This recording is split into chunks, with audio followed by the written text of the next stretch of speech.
Shalom, everyone, and welcome once again to Treasures of the Torah. I'm Moreh Matan, Pastor Matt McKeown, and this week we have a double portion in our Torah series, Tazria and Metzora.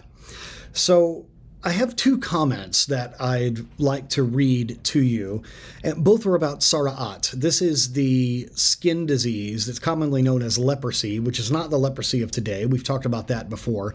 But I have two comments here from our commentary series, Wellspring of Torah. One is from Sforno, Rabbi Ovadia Sforno, and the Al-Sheikh HaKadosh. Let me first read. It says there, in chapter 13, verse 2 of our Torah portion, if a person has on the skin of his flesh a rising or a scab or a bright spot. Now here's what Sforno says. The tzara'at, lesions, that the Torah lists as rendering a victim impure have nothing in common with the leprous diseases known to medicine today. Tzara'at is a supernaturally caused affliction imposed by God on mankind to punish them for a sin or to atone for a wicked deed. So we've established that. But why doesn't this happen today? I want to ask you a question. What do you think about the word desensitized? Do you think you've ever become desensitized to something? I know I have. I think our societies can become desensitized to certain things. I think one of the easiest ways that we can become desensitized to something is by use of entertainment. I think the more that the things that we do to occupy our time or to entertain ourselves, the more that they get away from holy things, the more we can become desensitized to things like impurity or violence or things like that. It's just very easy to become jaded to things like this. And so what the Al-Sheikh says to us here is interesting about why things like this don't happen anymore. So let me read this to us. Why does tzara'at no longer occur today?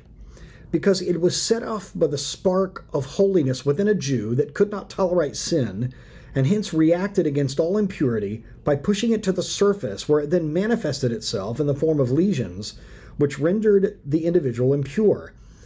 But this occurred only in past generations, when the element of holiness was powerful enough to be able to expel any and all impurity. In our own day, this powerful force of sanctity is no longer present, and therefore the violent reaction that manifested itself in tzara'at no longer occurs. That is a sad statement, but I think it is true. It's an indictment upon our society and our culture, no matter what nation you're from in the world today. I think there is this problem of being desensitized to these sorts of things.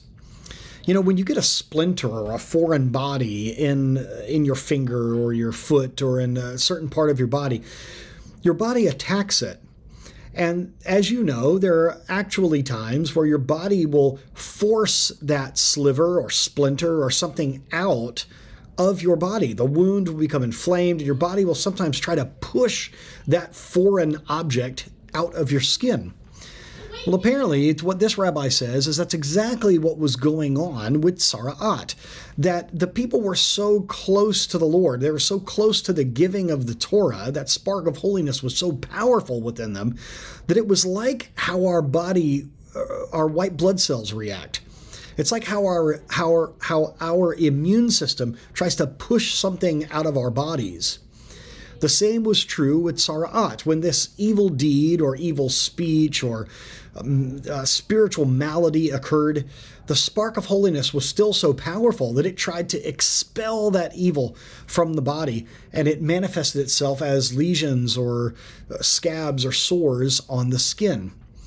And I think that last statement that the Al-Sheikh made there about that spark simply isn't as powerful today in us to expel any and all evil.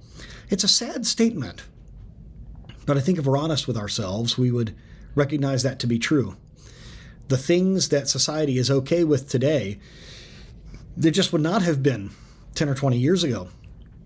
We know there's nothing new under the sun, but it just seems that the closer we get to the return of Messiah, the more evil the world seems to get, and the more bold the world seems to get with its evil. So even though we can't see a physical manifestation I pray for you and for me that the evil in our lives that happens, that we are engaged with, that we choose to give into, that we would expel that from our lives, like a splinter trying to come out of the body, like a shard of glass trying to come out of our foot that we've stepped on. That would be my prayer for you and for me. If you have forgotten, remember to be counting the Omer. We are in the season of the counting of the Omer, and you can, of course, check our website and our yeshiva on instructions on how to do that. We do that at the beginning of the evening after the Amidah prayer, and it is a wonderful commandment because it's easy to do. It's a mitzvah that's easy to do. We're just counting up days until we get to the 50th day, and we celebrate Shavuot. So many blessings I pray upon you and your family, and I pray that you would have the strength and the spiritual wherewithal to expel any darkness or uncleanliness or evil in your life. Shalom and Kol Tuv.